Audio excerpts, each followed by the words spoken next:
یہ کہانی ہے ایک گاؤں کی جہاں درخت سرسبز تھے، فصلیں جھومتی تھیں اور لوگ امن سے رہتے تھے۔ پھر ایک دن یہ زمین تلواروں سے چیر دی گئی۔ توپوں کی گنگرج یہاں کے لوگوں کو سنائی دی اور یہاں سکھ اور انگریزوں کے درمیان دوسری اینگلو وار لڑی گئی۔ السلام علیکم دوستو، میں ہوں زین العابدین اور آپ کا استقبال ہے پنجاب کے ایک چھوٹے سے لیکن تاریخی گاؤں چیلیاں والا میں۔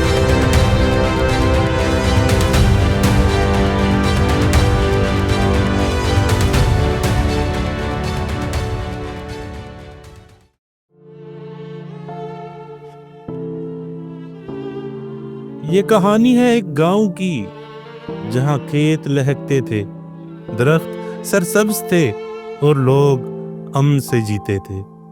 مگر ایک دن وہ زمین تلواروں سے چیر دی گئی، توپوں سے کانپ اٹھی اور خون سے رنگ دی گئی۔ نام تھا چیلیاں والا، سال تھا 1849۔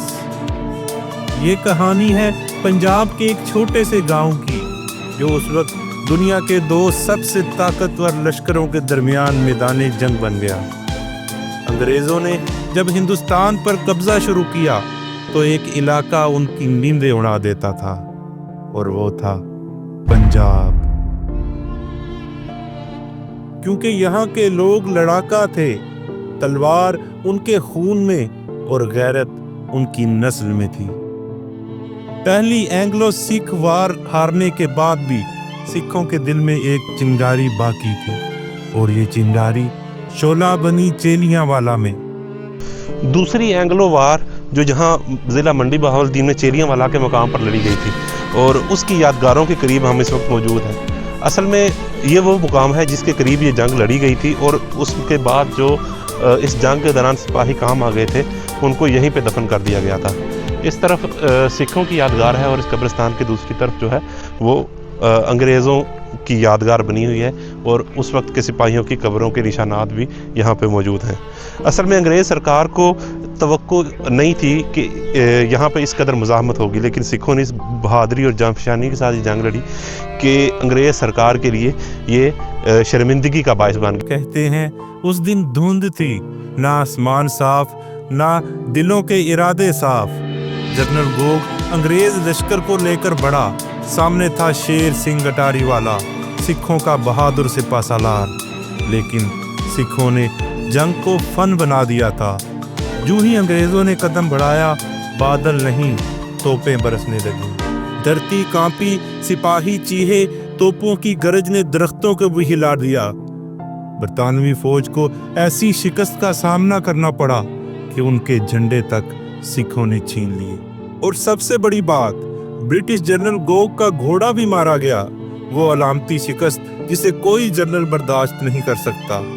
اچھا، میرے پیچھے جو آپ کو یہ کراس کا نشان نظر آ رہا ہے نا، یہ جو انگریز فوجی اس مارکے میں کام آئے گئے تھے، یہ ان کی یاد میں یہاں بنایا گیا تھا، حالانکہ ان کی لاشیں بھی یہاں پہ موجود ہیں۔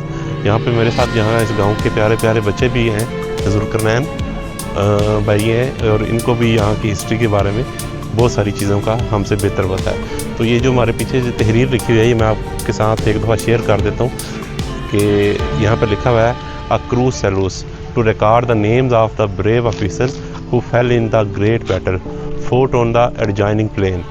برطانوی فوج نے اپنی ہی رپورٹ میں تسلیم کیا کہ چیلیاں والا ان کی سب سے شرمناک اور خونی لڑائیوں میں سے ایک تھی۔ جنرل گوگ کو زبردست تنقید کا سامنا کرنا پڑا اور جنگ کے بعد انگریزی فوج میں حوصلہ پست ہو گیا۔ چیلیاں والا کی اس جنگ نے برِ صغیر میں انگریزوں کے ناقابل شکست ہونے کا غرور توڑ دیا اور بعد کی جنگوں میں برطانوی افواج نے حکمت عملی بدلنا شروع کی۔ اس جنگ نے ایک نسل کو غیرت اور حریت کا پیغام دیا۔ چیلیاں والا نام چھوٹا ہے مگر اس دن کی گونج آج بھی لمبی ہے۔ اچھا، اس جنگی یادگار کے ارد گرد وسیع و عریض میدان بھی ہمیں نظر آتے ہیں گاؤں کے باہر۔ یقیناً یہی وہ میدان ہوگی جہاں پہ یہ جنگ لڑی گئی تھی، دوسری اینگلو سکھ وار جو چیلیاں والا کے مقام پر لڑی گئی تھی۔